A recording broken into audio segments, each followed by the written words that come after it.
Hey, what's going on, family? Hey, listen, man, super excited. I'm on here with my family. You know what I mean? With my family. Welcome to the Boy Man King podcast, man. I'm your host, man, Coach Crump. Shout out to my co-host Chizzy. Talk to the people. What's going on, man? I'm glad to be back. We missed y'all last week, but we'll get figured out this week. Brothers a little under the weather, but I'm happy to be back. I feel good. I feel healthy. It's good to have my man EL in the building. Man, Mr. talk Mr. about it, Tune man. Up. Yeah, Facts, so we facts. have we have the legendary Mr. Top Flight Security of the world, Mr. Sniper, Uh, Mr. You don't want to be caught in the woods by yourself with this man, Mr. Hey, be careful, just in case ministry, he'll put oh them God. hands on you. We give it up for none other but the man, the myth, the legend, Mr. E.L. Butler, man. What's up, family? Talk to the people. Oh man, you know what it is, man. Yeah. Ain't never first world problems over here, so we straight. Yeah. I like that Yeah. first round Yeah, problem. we straight. That's it. Man, so your episode already dropped, EL, man. You know, you add so much value. You know, I love sharing men like you because you know, when I'm in spaces in the general community and what I do, they be like, man, you a unicorn, right? So I love sharing people like Chizzy and yourself. People can see that, man, there's more mighty men who carry themselves a certain way, who live by a certain code, who are everyday men out here that's not being highlighted enough. And so what I love more than anything is just highlighted a man of your character, a man of your code, a man of your creed, man. And so we're just grateful, man, that you shared your platform with us, man. And thank you for making yourself available, my brother. Man, I'm excited, bro. I'm excited you guys shared it with me. I haven't had so many comments on posts, you know.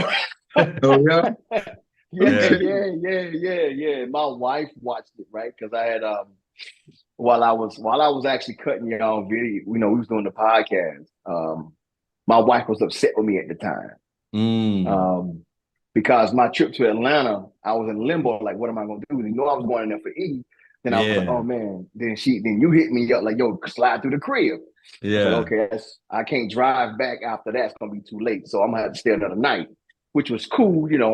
And but that wasn't on her heart. That wasn't the arrangement when you left that you would stay Well, another the night with the the, the wife. You know arrangement what the arrangement was no. I'm The arrangement was I may stay another night depending on what happens, right? saying? Or I may just drive back. Mm. Her hopes were Come I on. may just drive Come on back. home. Yeah, of Come course. on, drive Right, right back. You right, know what I'm right, saying? drive right back, right? But after And she saw the episode, what was the energy? oh, it was different. She was like, y'all need to do another one. Oh, see, come on, man. Shout out to the wifey, man. Shout out to the wifey. She's I like, love yo, the energy. y'all need to make this happen. Y'all need to make this happen. That's her exact words. She watched it as she was going to the workout, and be honest with you, I thought I didn't feel like we cut a whole hour worth of video, bro. It didn't feel like that when we were doing Yeah. it. She was like, well, how long is it? I was like, oh, it's about 25, 30 minutes, you know. And she was like, yo, and she watched it. That thing is like 50 some minutes. I was like, oh, okay. And then Yeah. she was like, yo, y'all need to make another one happen. Wow. You know, Wow. she's I like, love there's it. so many Hey, complexities to sign him your up. story. You know, we Facts. got K Noel, man, Mr. MJ himself, Mr. Jordan, the GOAT himself in the background getting it done. So, you know what I mean? He'll make sure you have you for the Rolodex, man. But I want to talk to me. I want to pivot the conversation, Chizzy. Let's You go. know, we had some health complications, right? You Yeah, know, sometimes, you know, yeah, we at a different stage in our life, and something happened where, unfortunately, a brother that I know lost his life top of this month. And my boy hit me up today, and I was like, I'll tell him, Chiz, it's a great segue. This confirmation because I thought about this for this call about something different that men need to discuss, yeah. right? He Mm-hmm. was like, bro, what's your life insurance policy? He's like, you got 2 million, right? And I was like, I got 500K. And my wife just did 1 million. And I was just like, yo, we gotta have certain conversations that we're just not having. That men at our age and stage, man, where nothing's promised. You already kind of have an ill here, ill there. You talked about the road, the trip to Atlanta. Well, Yeah. somebody even, I think you said Sharon even lost their life They lost their life, bro. I on the saw a road. guy die. Yeah. Yeah, I So saw a so guy here's the die. crazy thing. As much as people don't want to talk about this, it's going to happen. And the problem is really not that it's happening. The problem is that we didn't have a plan or something in place for it, Right. right? Right, right, right, right. So So I'm gonna put you guys on the spot. We're gonna go right here. We'll put I'm you on the ready. hot seat. Okay. Yo, What is your life insurance policy right now for your family?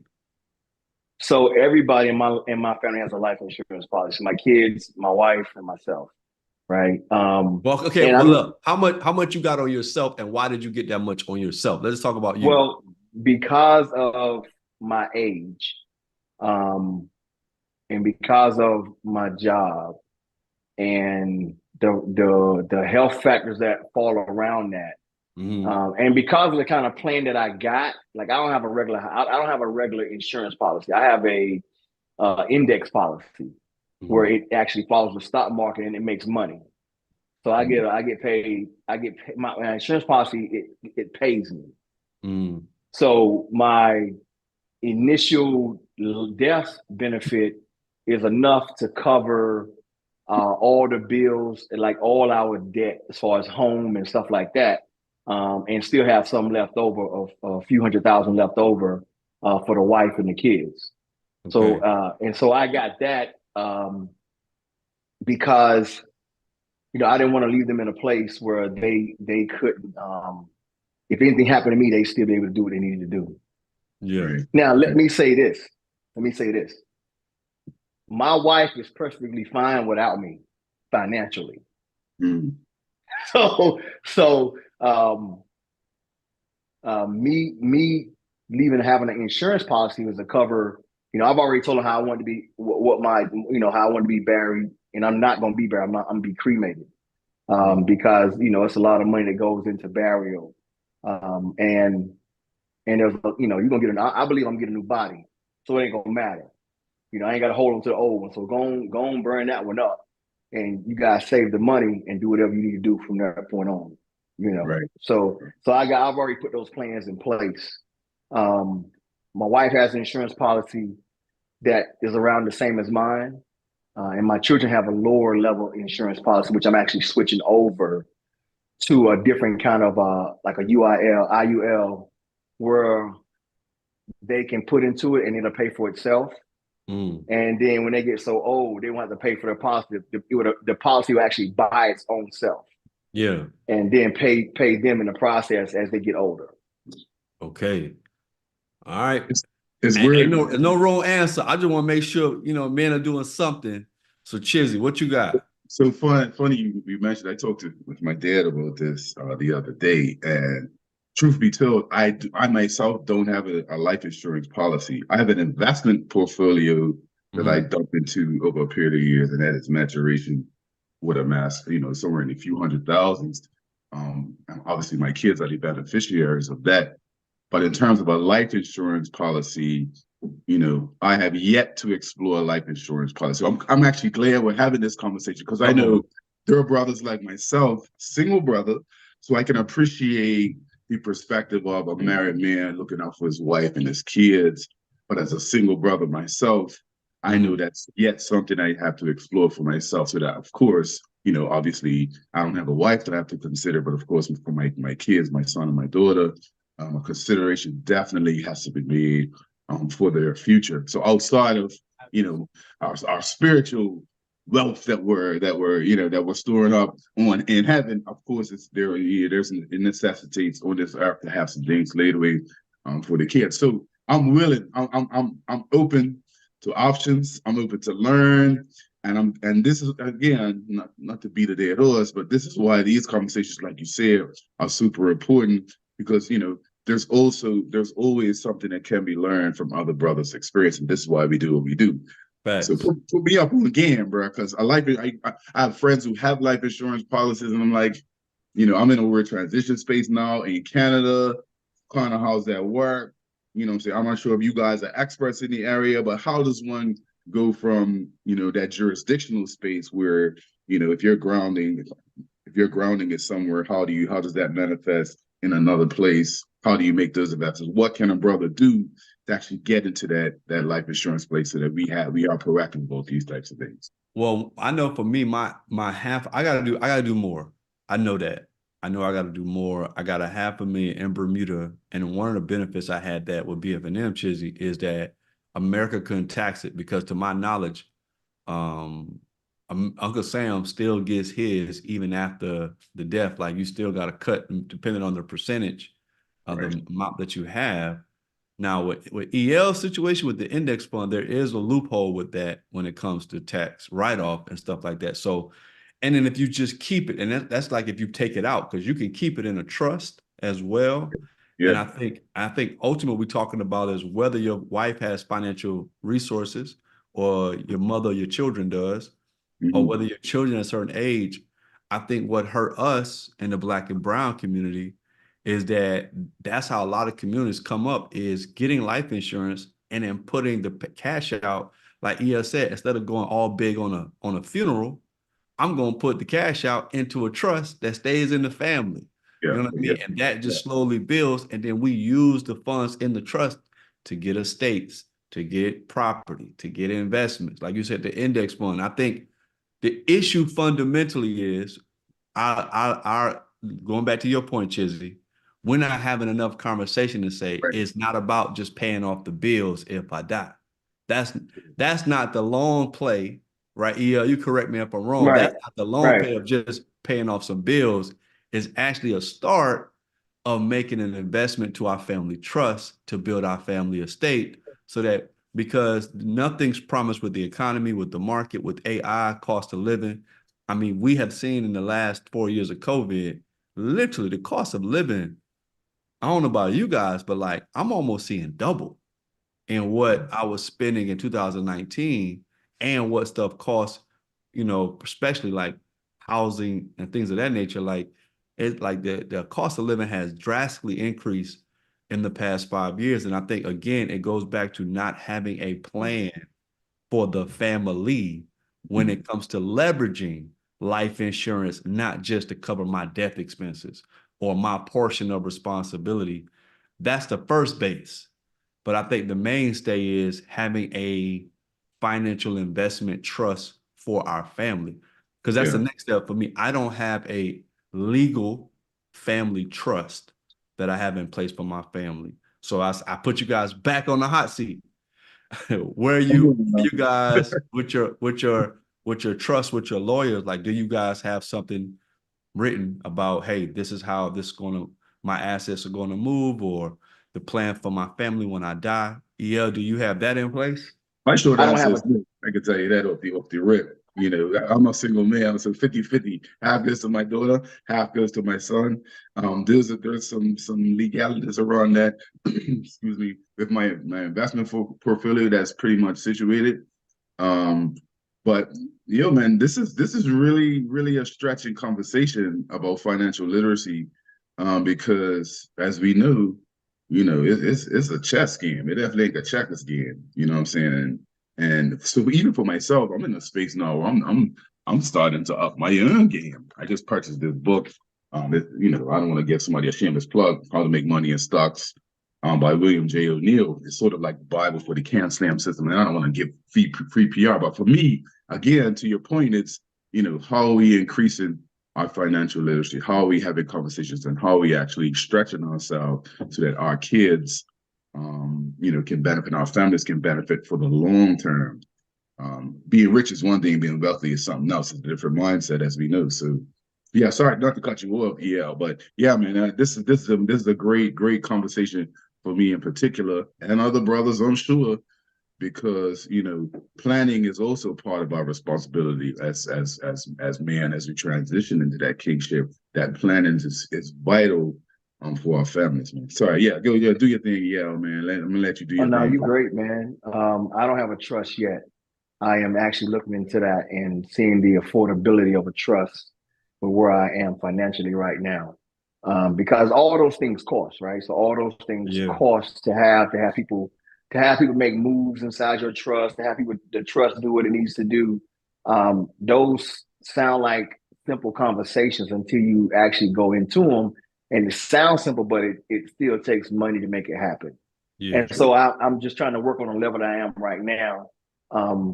So outside of the trust, what I do have in place is where I want, what I'm setting aside for my kids. Who like I have different investment accounts, and they have beneficiaries attached to them. The first, second, and third.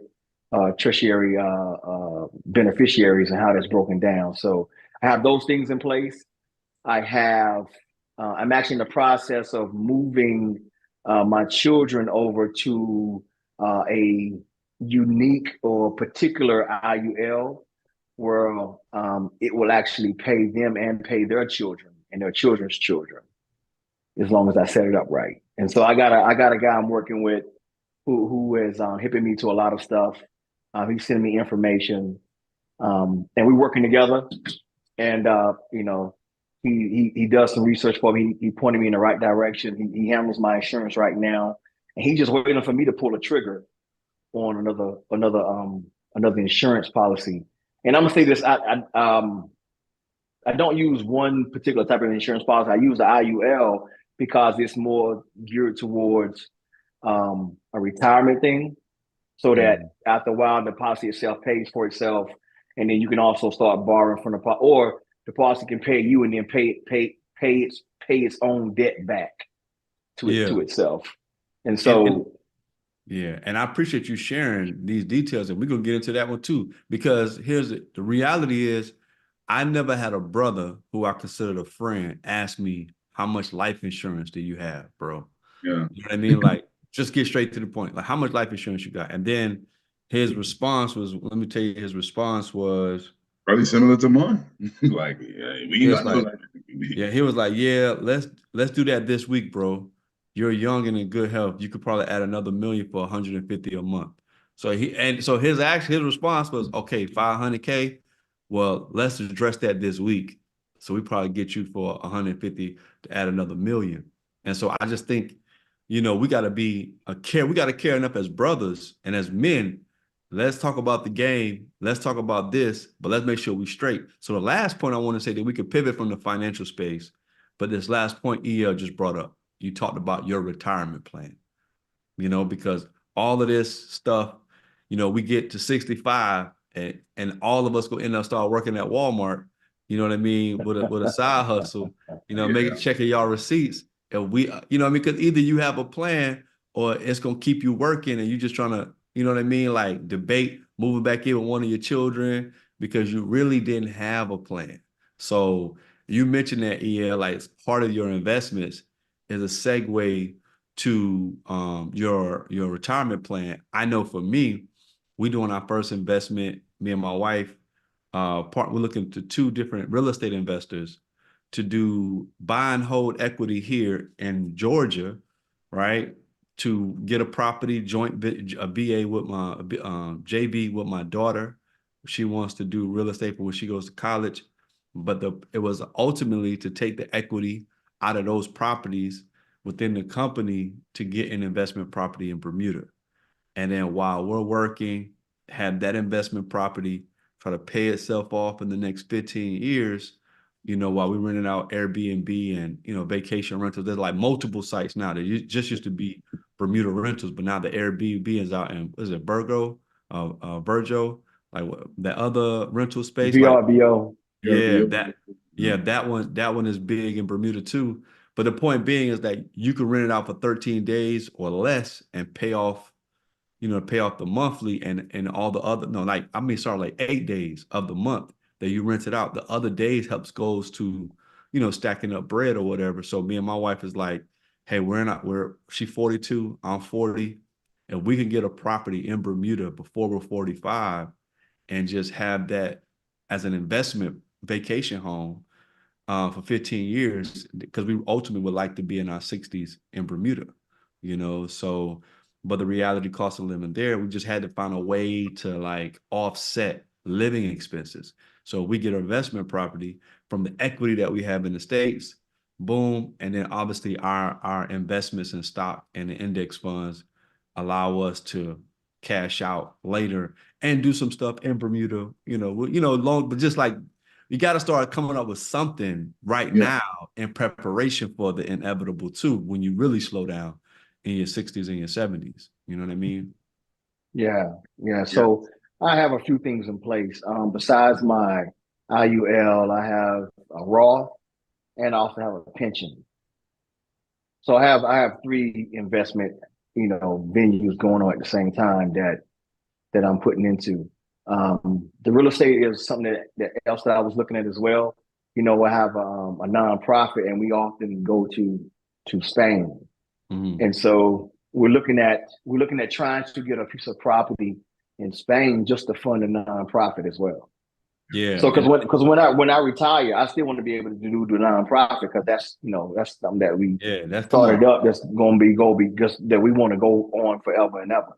Yeah, Help and out the that's the youth same that we thing for deal me. with. So I still want to do work in Africa. So like we look like there's right. an investment property. My boy, he told me about, he really wants me to join with him in Zanzibar, but also I love Cape Town. So it's just like something got to happen on that end too, because I don't want everything based in America. I just don't want everything about what I do, how I do, where I do based in America. So that's just a point. But Chizzy, like to that point, like what type of plays are you running as a man in preparation for that as well?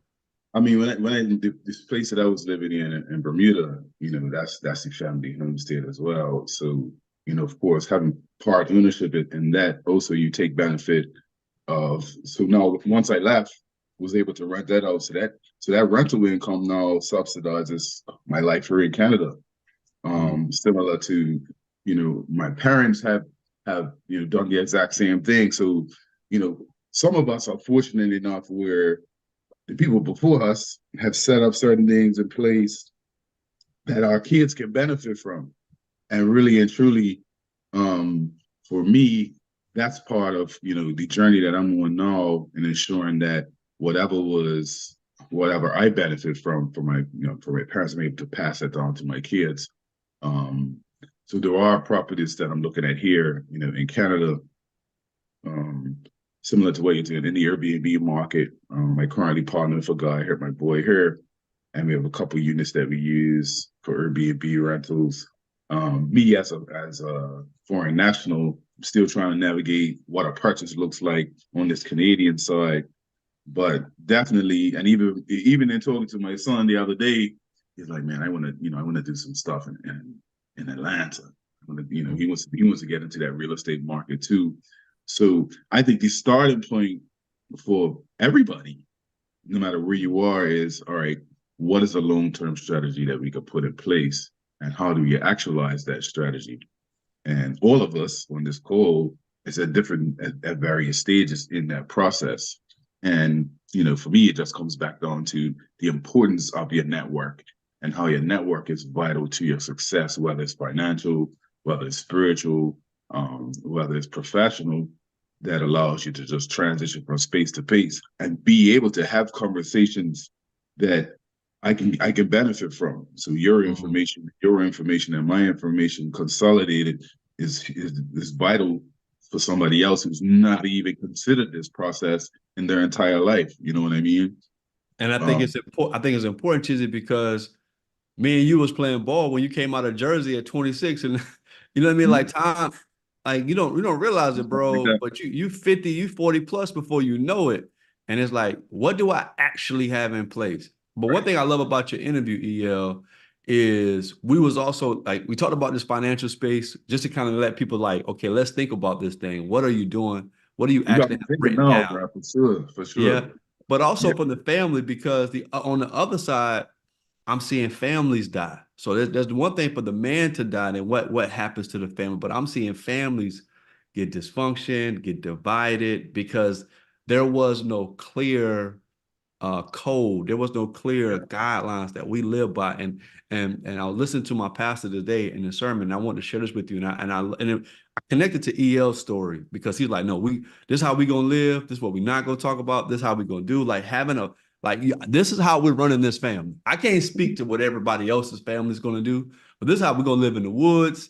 Like EL got you got a different setup for family of a black man for the year 2023. You know what I mean? Like it's not conventional, it's not the modern, it's what EL does, but it works. I think more importantly, it needs to be understood and communicated that it works what EL is doing. And Mhm. so what he was saying though, when we share as men on the prayer line, when we lift each other up, this is where I think we're really different, where a lot of the new trends is really off, where so many people are in families and in relationships to be happy. And he was like, but you're supposed to be in it to be used, not to be used by them, but to be used by him, Right. to be a vessel, like Right.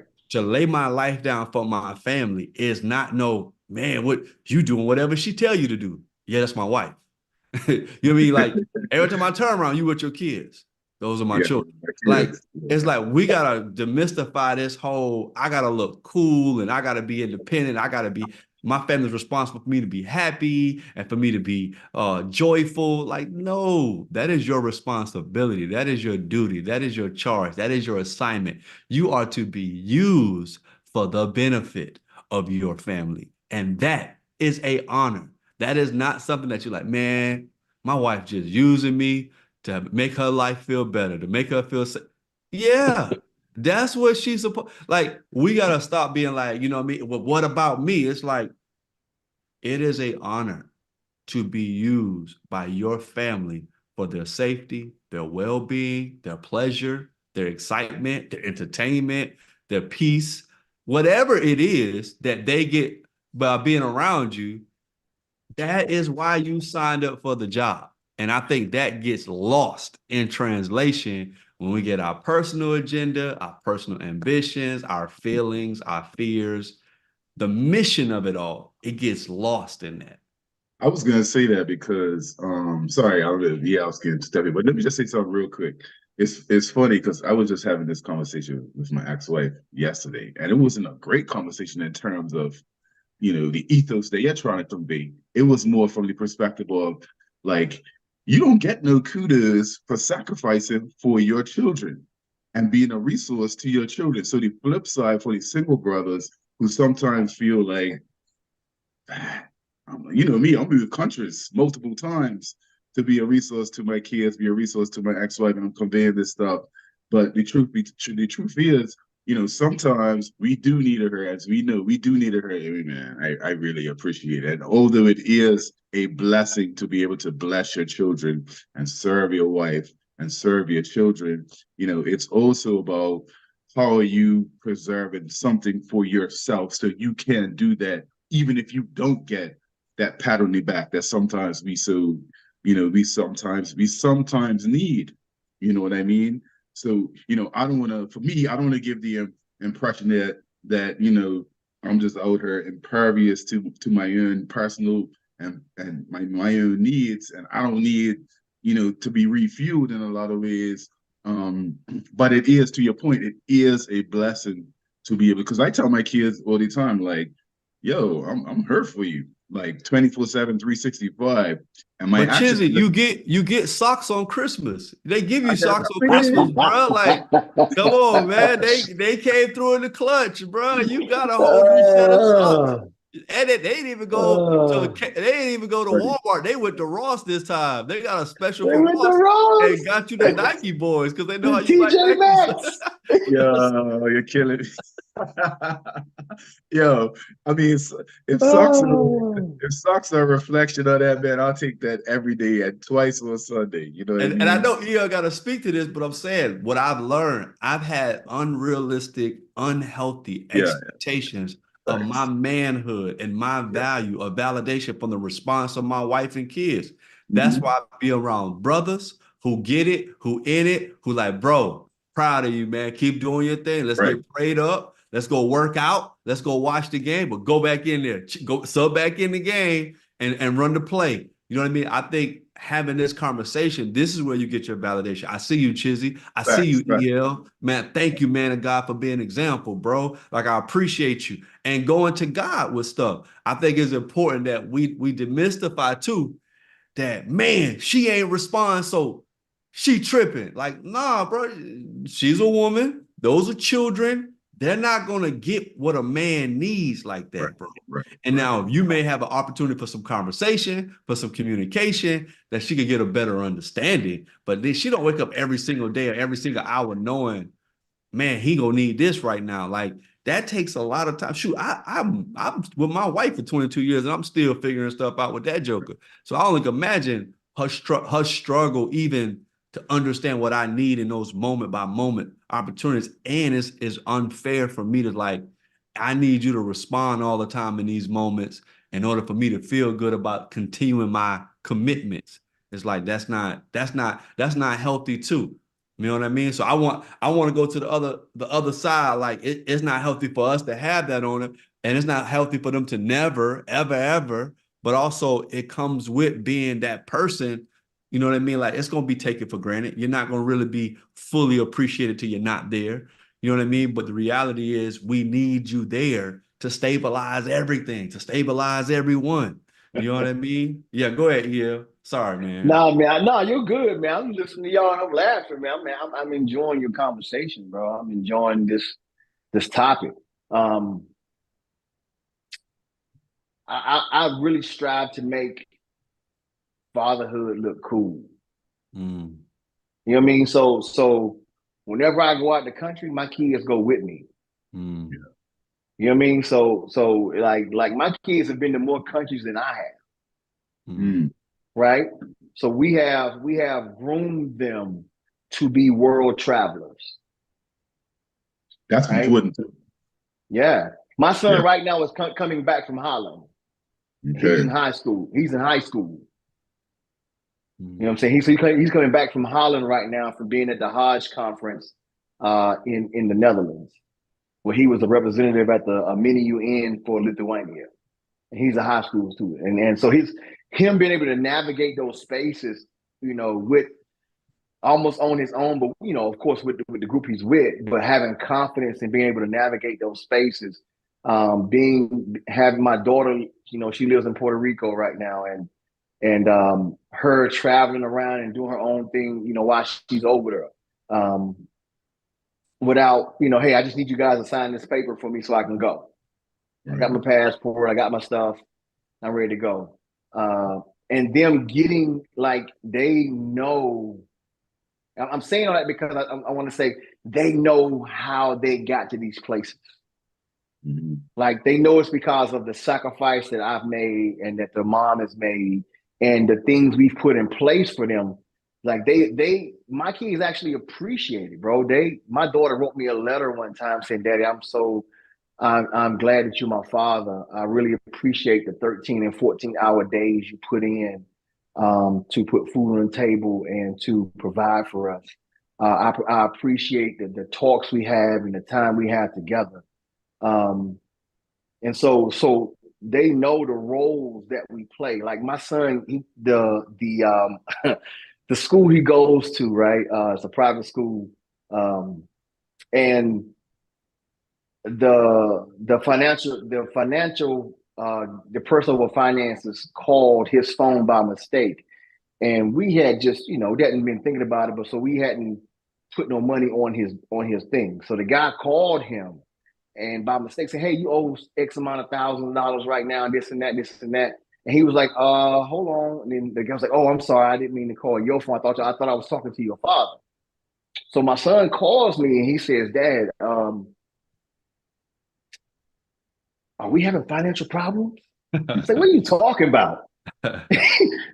how old is your Seriously. son at this time? Yeah. He's 16. Yeah, so he's 16. fully aware.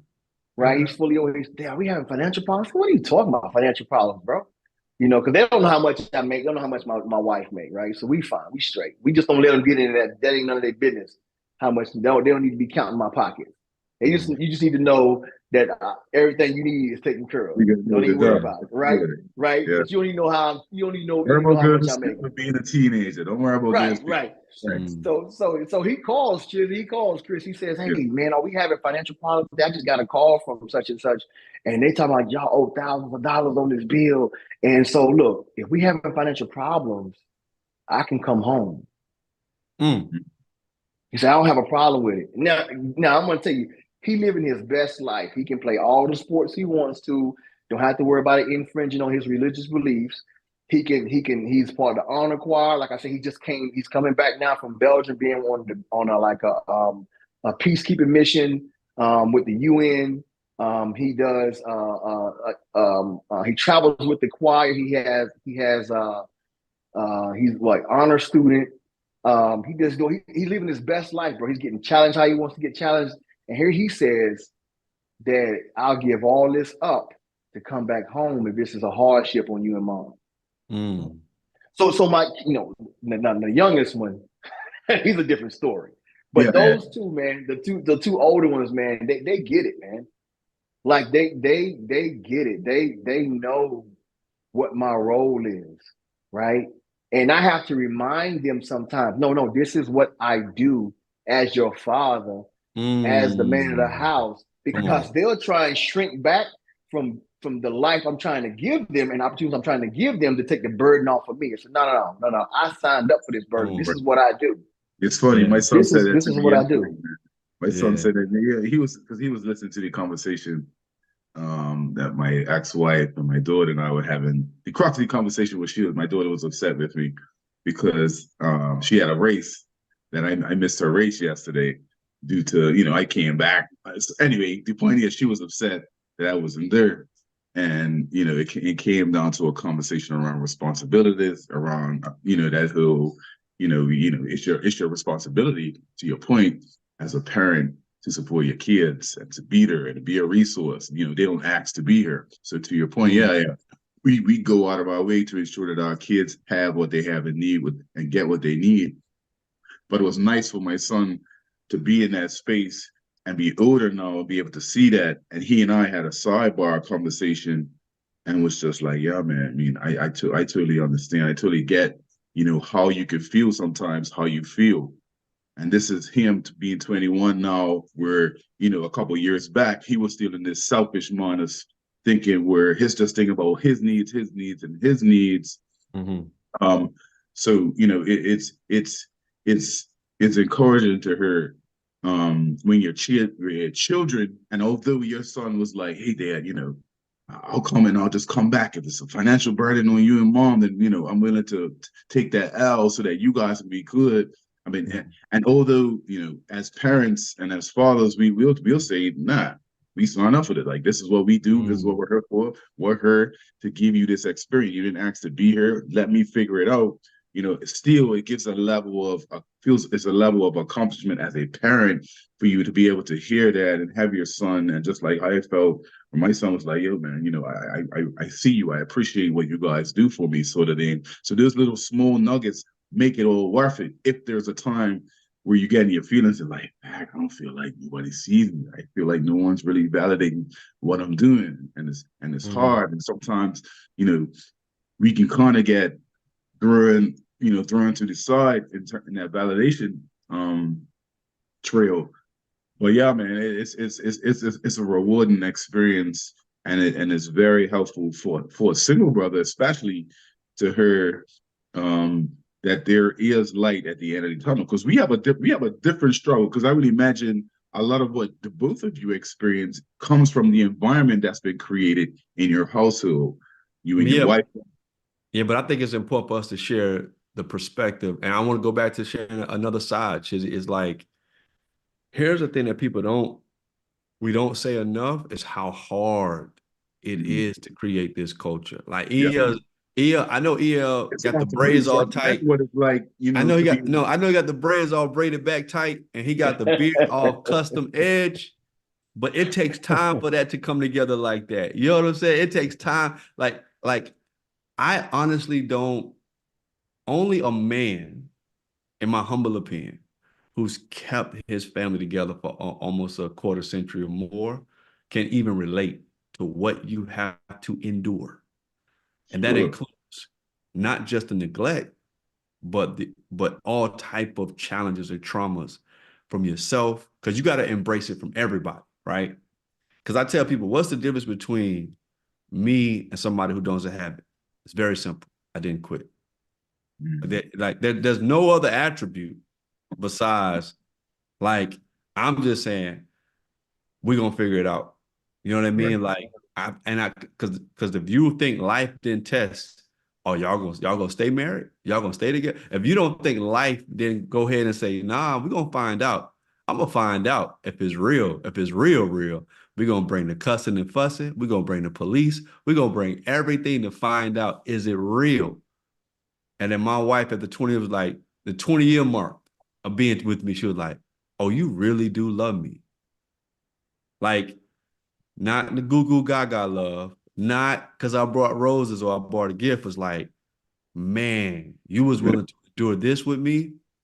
Nah, you really love me. You know what I mean? Now, I would say it don't take 20 years and it don't take all that. But it took whatever it took for my family to see that, nah, dad's It's not really, a It timeline. takes It's what not it a takes. timeline. It takes what it takes. You know what I'm yeah, saying? Yeah.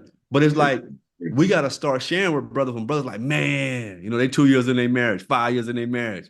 One baby just coming in, the next baby's on the way. Man, bro, I don't know, bro. I know.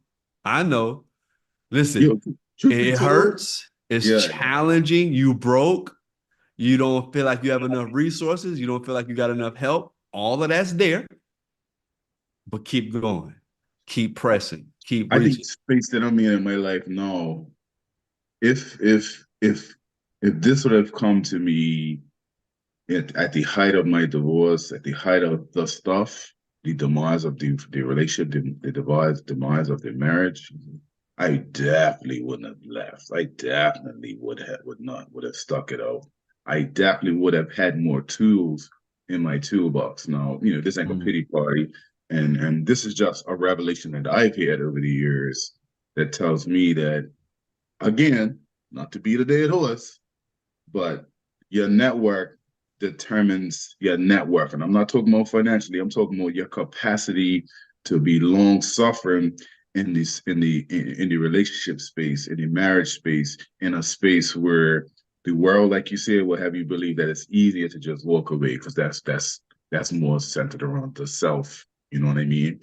Yeah. So, so for the single brothers out there like myself, you know, it's never too late. Obviously, I think honestly and truthfully, I think that my relationship with my ex-wife is more solid now than it's ever been in the 20 plus years that I've known her. Not to Yeah. say that it's perfect, not to say we had a vehement argument just yesterday, you know what I'm saying? But I think that, you know, my measurement and my balance of, my spiritual walk and what I'm trying to achieve spiritually for me first helps to guide and manage and reduce some of that entitlement that I feel when we know the women can sometimes attack in a way that they attack. You know what I'm saying? So for the single brothers out there, man, you gotta find a way, a brotherhood, a space where you can pour into yourself and have other brothers, like you said, Come give you on. that validation you need so that when it's time to go do battle, and sometimes you have to go to do battle with your significant others, truth be told, you have the right shielding and the right quote unquote weaponry in terms of your responses and how you transition through those challenging conversations and challenging times so that you have the best outcome for you, man. So Yeah. And I shared it because thank you for sharing that too, Chizzy, on that perspective for men who are in those spaces. And thank you for being honest about, like mm-hmm. even after the fact, now once you got the tools, your relationship is better now than when you was married, right? Facts. But like I know for me 2 years ago when I saw EL, when I saw you do that presentation, bro, the biggest like thank you I had shared with you was like the fact that you shared, hey, me and my wife still don't share all our accounts together. You know what I mean? Like, all the money is like all in one account. Like as great as you said about your children, traveling to 85 countries they've been in and working with United Nations and traveling and feeding the homeless and giving back to the orphanage and all of that stuff your family is doing for you to be like, we've been together for over 20 years and we still got separate accounts. Like, because people be thinking like everything's together and everything's perfect and it's like, and it wasn't that you just said it, but you was like, that's okay. And we're gonna, if it comes together, it does. If it doesn't, but it was free for somebody who's trying to have everything how God ordained in unison together. It's important for me to hear other grown men who've been with their wives in their mid-40s for 20 plus years to be like, we still ain't got everything together, or we don't have everything perfect, or everything's like, and not that that's a huge even problem. You know what I mean? It's important for us, married or single, to hear men of your stature because people can't really tell you how big you really are on that Zoom because of the background. But it's a big dude. You know what I mean? So it is important, like that you share what you're currently going through because you don't even know the brothers that you're inspiring not with all your wins, which is fantastic. And not to say that this is a loss, it's just a lesson to be like, bro, we're all on a journey and we're just at different stages and different parts in that journey. Perfection Yeah. is not attainable, man. Perfection Yeah. is not attainable, But I man. want I Progress. want EL to Yeah. share, like, why did you make it a point to share that in your presentation amongst those men? Because I want people to see, man. I want men to see, like, the ideal is a goal that you constantly work towards. And just because all the things aren't in place like they like you think they should be, doesn't mean that your marriage is not in a good place. Right? Come So on. there are, like, even the son that's doing this stuff now and living, come back home overseas, that's the same child that ran away from home. Mm. Right? Seasonal, you know? That's the same child that ran away from home, though. You dig what I'm saying? So we just have to, how do I say this? We just have to put our mind to the position that I'm going to chase perfection, even though it's not attainable. Right. Come on, right. man. That's that Kobe Bryant mentality, right? That's wisdom, dude. That's right? wisdom. That's wisdom. That's wise because that planning. Because, like, as we know, you're not gonna see when you plant a seed in the ground. You gotta water it. You gotta make sure that soil is fertile. You gotta do a whole bunch of things. You have to put 90% of your time into doing something that you don't even see the benefit yet. But you know that you're doing it because wisdom says that that's what's necessary to get to an end result. So, most people looking from a business perspective, you plan for the later part of the continuum so that you know all the steps you have to put in place until you get to that end result. You know what I mean? I think that's where you're talking about. That's what we're all endeavoring to do in various levels. And like you said, you can we're chasing perfection, although we know is unattainable, but the progress we make along that line to a certain degree allows for a level of perfection to be attained once you actually, actualize that investment you made years, weeks, months, 20 years in your case ago, that you're seeing the fruit come on now. For myself, all of that stuff going through, me putting time in for myself, everything, and again, to a level of satisfaction, to a level of perfection, is coming to fruition, and it will continue to do that. This is what we do. This is why we're here to do it. Yeah. Plant seeds so that they grow and bear fruit. Yeah. So Hey, go ahead. You know how hard it is to like when you're working out, to work till failure every workout. Mm-hmm. Right? So like we went to the gym today, right? Today was chest day. So I warmed up, I hit the dumbbells till failure. So okay, my form is off. What you So I be can't. benching? What you be benching on that dumbbells? Just There to we know. go. Let me go flexing. I don't even. Yeah. See? Yeah. Okay, I Look. digress. Sunday, Yeah. it's family day. Yeah. He's feeling telling the good. story. Let him tell the story. Me and my wife, this is Him and what his we think. Me wife and my wife continue. went to the gym, right? My wife went to the gym, and so I did dumbbells, incline, chest till failure. Till my form wasn't any good, and then I dropped weight and went again till my form wasn't any good. Then I dropped weight, went again till my form wasn't any good, and then when I was done with dumbbells, I went to the Smith machine, right, where I had to worry about my form. I just had to push, and I pushed that until I couldn't push no more. Right. So imagine doing that on a daily basis. Whatever body part you're working out till failure. And you was beat after that workout, I'm sure. I can barely raise my arms. This is it. Right? But I already know my recovery. I know how to recover too. Right. So that's the secret sauce right there. That's that 90% you put in to get to that 10% outcome. You know what I'm saying? Right. That's important. So when I say I'm chasing perfection, that means I set my mind to I'm ready to work till failure. Right? In my relationship with my wife, relationship with my kids. Chris, because you've been on the line long enough. When I was going through school, there was a time when I took my kids with me to school, Come on. right? And my professors knew my children by name because they was in class with me all the time. Yes, my professors knew my children by name. Oh, you got the kids with you today? Yep. Okay, that's cool. And they were asking questions. Hey, you got a question? And they were pouring to my kids, right? So they've been in this environment of higher learning. They've been in this environment of trial. They've been in this environment, and I've worked till failure. Me and my wife have worked till failure together to put them in a place where, and they rightly at first they really didn't appreciate it. They didn't know what they had. It wasn't until they leave, like they don't appreciate the country life until they leave and go to the city and see all the hustle and bustle, all the noise and how you got to find a place to go to sleep. You got to figure out a quiet spot because really ain't no quiet spot. And so they're like, oh, I'm ready to go back to the country, Dad. They got to go back home.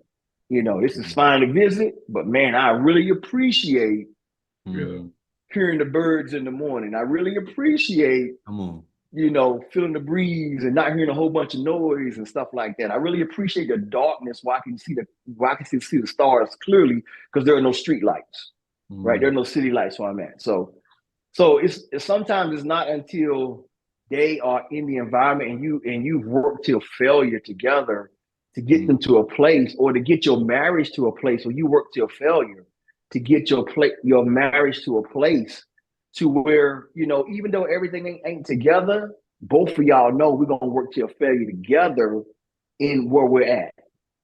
Wow. Right. Yeah. So that's why I wanted to share it with you. Like, little dude, me and my wife, as great as our relationship may seem, right, I still would like us to have one joint account.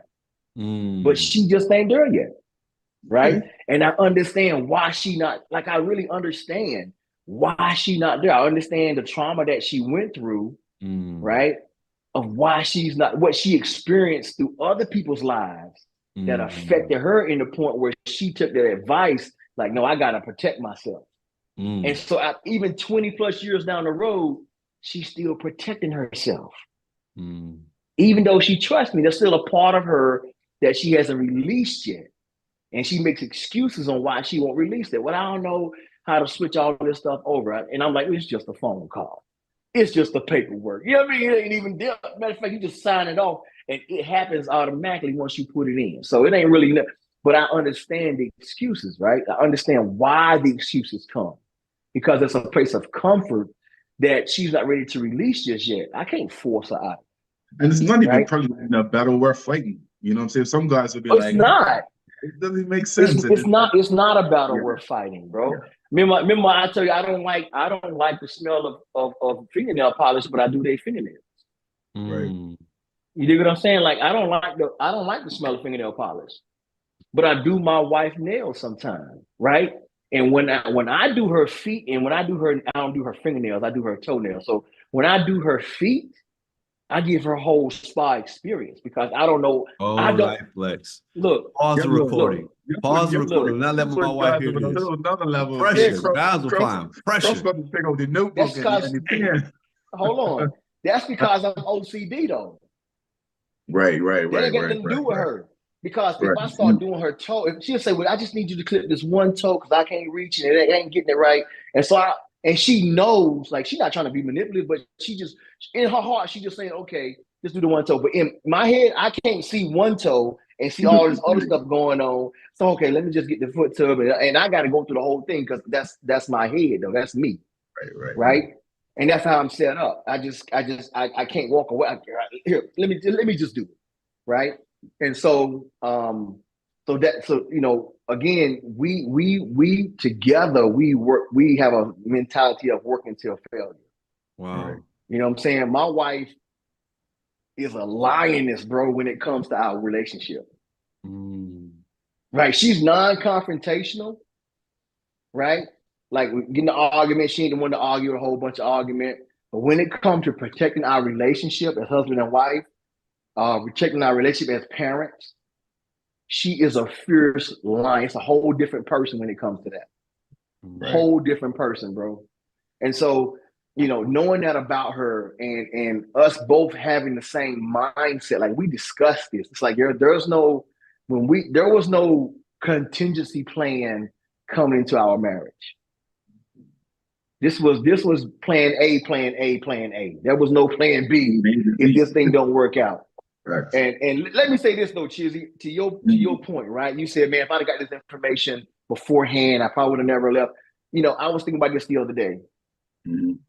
To get to the place that I'm at right now, I broke a whole lot of other folks' hearts. Yeah. You know what I'm saying? There was some bad, and what I mean is there was some bad relationships that happened that I learned from that put me in the place I am right now. Where when I came into this one, I was like, I ain't bringing none of that other stuff into this one, bro. Facts. Like I'm not bringing anything else. I know what it is over there. I can't bring all my suspicions in. I can't bring, and so I had to be healthy coming to my marriage, right? Because we can go into another relationship, and some things may happen that look similar to something that happened to us in another relationship, and we're because we haven't healed from that.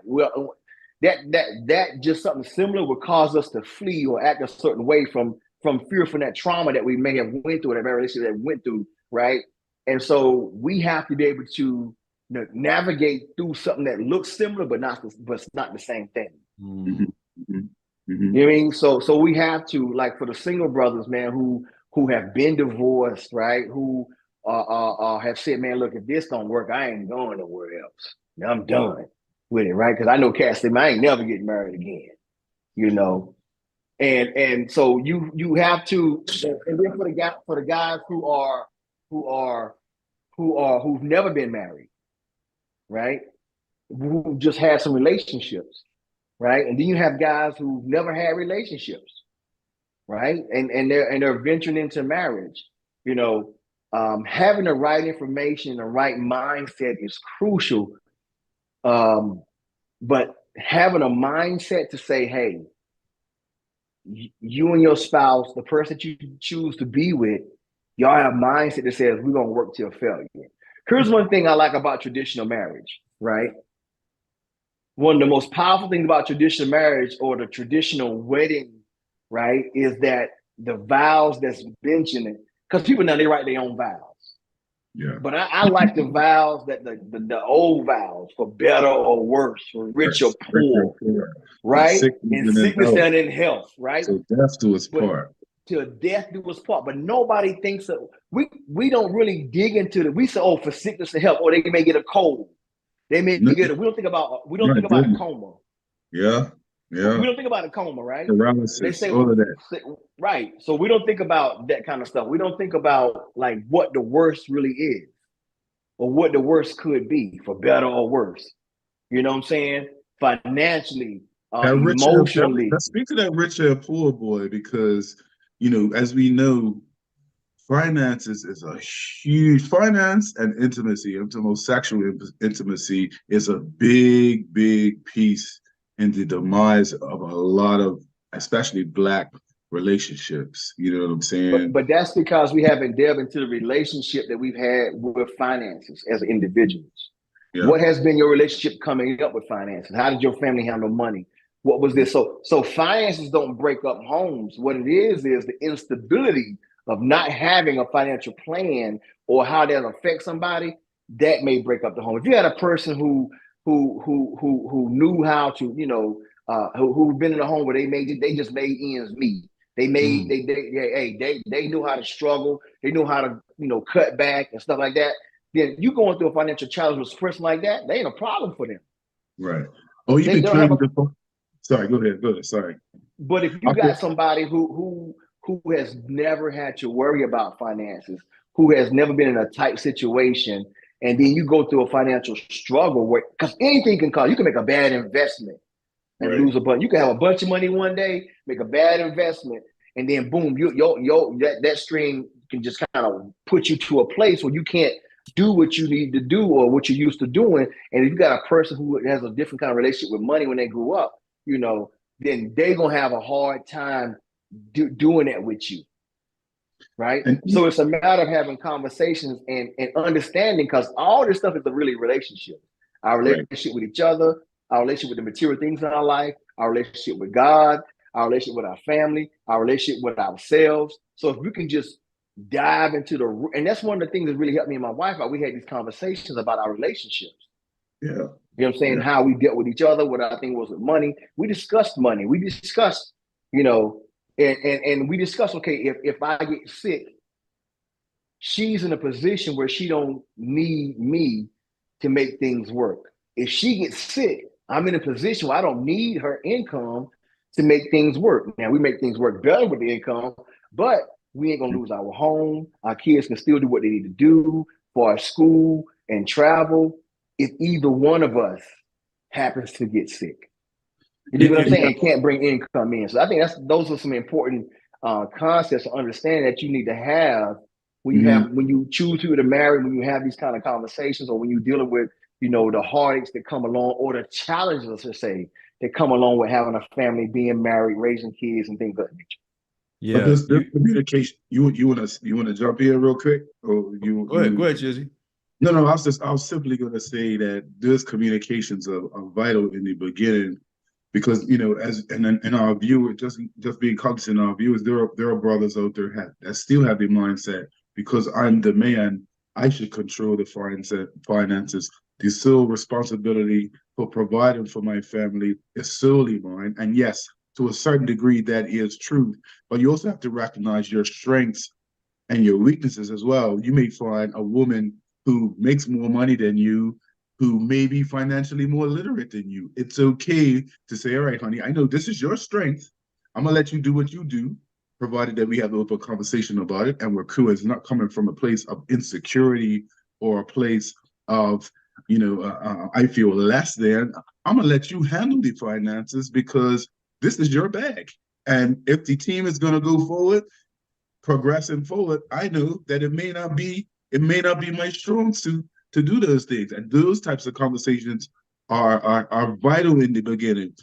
But that requires a level of humility from brothers as well, which you only get by being in touch with yourself, by being in touch with other people who can say, yo, bro, just because you seem to feel that you have this ideal in your head that I'm a gutty man and you're gonna be the provider and you're gonna control the finances. Nah, this may not be your thing. Yeah. You may want to just pass it off to your wife so that you can achieve that goal that you guys set off for each other, because it makes the team stronger, as opposed to having this grandiose bravado in your pawn in your chest because you think you got the answers, but in truth, you really, really don't. You know what I'm saying? Yeah. So that those critical conversations are important to have. And it's not just with finances, it's with intimacy. I'm sorry, it's spiritually, it's all of this thing. It's more I see it more as you augment these places that I struggle with, and vice versa. And we cohesively can push this thing forward so that when I'm falling short, when I'm at 50, you're bringing 50. Or when I'm at 10, you're bringing your 90. So that collectively, we're still pushing at 100. You know what I mean? Yeah, and I Yeah, think let me just say this too, Chizzy, that not you said in the beginning, those are conversations you need to continue to have it throughout your relationship. yeah, Right? Like those are things you have to remind each other of, because we can lose our mind at sometimes in a relationship, bro. Sure, We sure. forget. We get this selective memory sometimes in Selective. marriage, bro, or in relationships. You know what I'm Yeah, saying? We yeah, forget that, hey, I'm not the best manager of funds. That don't mean I yeah, can't learn to be, right? yeah, And so, at some point, you need to learn how to be a good manager of funds. You just can't say, hey, yeah, I'm not the best manager, so I'm gonna let my wife handle that. She can handle that. I'm gonna let her do that, and then just throw that thing away. No, you need to still be a good steward, because God's called you to be a good steward, yeah, right? yeah. yeah, So you still need to learn to do that, and then y'all can work even better together now, right? Sure. But those, so those are conversations that I think you could continually have in marriage, in a relationship. Those are just sit down moments. Okay, baby, it's that time. We need to have this kind of conversation. In It's all that yeah, spaces time, too. Yeah, in all spaces. Yeah, I yeah, look yeah. at it like the way you do your quarterly. You look at your business and you look at each quarter. All right, what I got to do, sorry, to get me out of the red, and you put steps in place to ensure that you're gonna get out of that red, so that in quarter two, you know you're coming into profitability in your business. I look at marriage, and I actually told a buddy of mine, that's the necessary approach that's needed for your marriage and relationship, so that you're continuously assessing where you are, what shortfalls you've had, what you need to augment, and how you want to progress this thing, so that, like we said, we make progressive steps to ensure that we are aiming for perfection, but we're still able to analyze where we are and where we want to go for the betterment of the team. Yeah. Great businesses predict. Yes, Yeah. sir. And we, So as we put that wrap in your up, marriage, right? So why not put that in your marriage, right? Great marriages predict, and that's yeah. what we Great, here to do. great, That's what we yeah, do. And yeah. as we wrap up, guys, Mhm. thank you so much, EL, for sharing. I just want to highlight that we was talking about the difference between leadership and control, right? I think the reality is we want to always take lead, but we have to facilitate who needs to be the best person to take control of this situation. And so we're just called to be a leader, which means we just take initiative to engage the situation, whether it be finance, whether it be faith, whether it be our future, whatever it is, to take the initiative. But I love the concept that you left us with today, EL, about burnout. You know, I'm just going to die my reps. I'm just going to burn out today. Then I'm going to recover. I'm going to burn out. I'm going to give it everything I got. You know what I mean? Today, and in this set, in this moment, I'm giving it everything I got, because I say, but men, we always get in the physical. We struggle with the relational and this finance. We're like, I ain't gonna touch the finance. Well, I ain't talking about God. But it's like we hit the gym. Oh, I don't miss no day in the gym. I'm be in the gym for 2 hours. But it's like if you took that same mentality when you hit Same those mentality. weights, that you're gonna hit that heart. You know what I mean? That you're gonna hit that spirit. That you're gonna hit those banks. If you took that same exact, don't even change.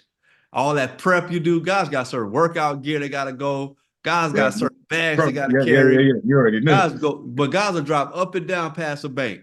They'll drive up and down past a counselor. They'll drive up and down past a marriage coach. They'll drive up and down past a life insurance policy. They'll just keep passing it, but they ain't going. They're going straight to the gym. So we just took that same attitude, that same initiative.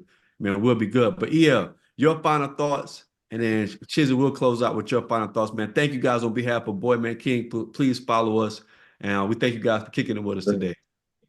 All right. Final thought. Let's go back to the gym. My final thought. Right. Go back to the Mhm. gym. I don't want people to miss that. I said I started on dumbbells until my form became dangerous.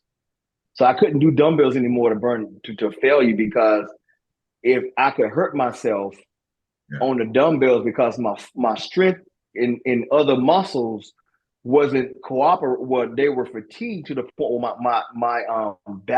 my form was off, and so I could lift and I could hurt my shoulder. I could hurt another muscle, right? So I had to change up what I was doing to continue to burn the muscle safely, right?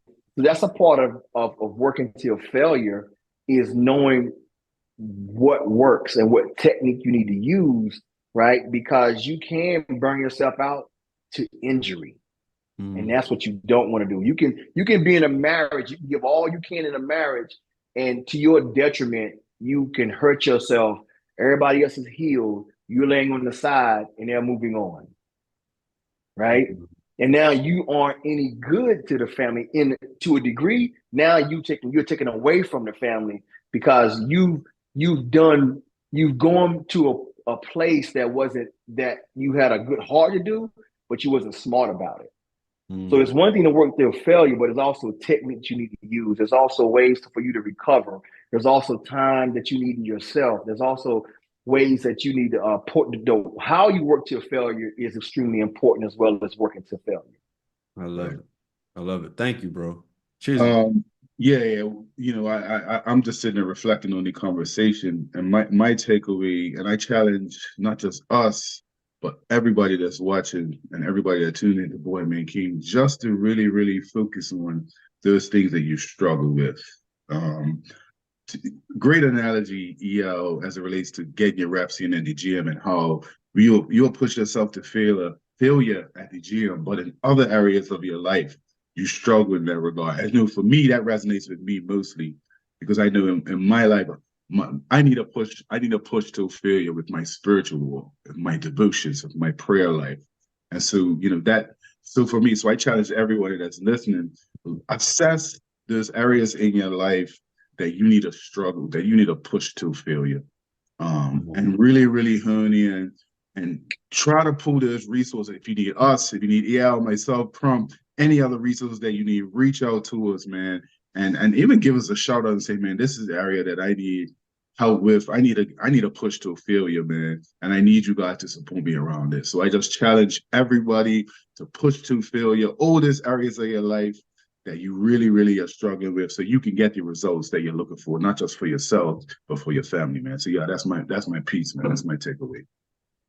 All right, man. On behalf of Boy Man King, man, follow us, subscribe to our YouTube page, man. We got more exciting content. Thank you so much, man. We really appreciate you. Until next time, man, the journey continues. Journey continues, man. And y'all be blessed, man. Y'all be blessed. Peace. Peace. Peace. All right.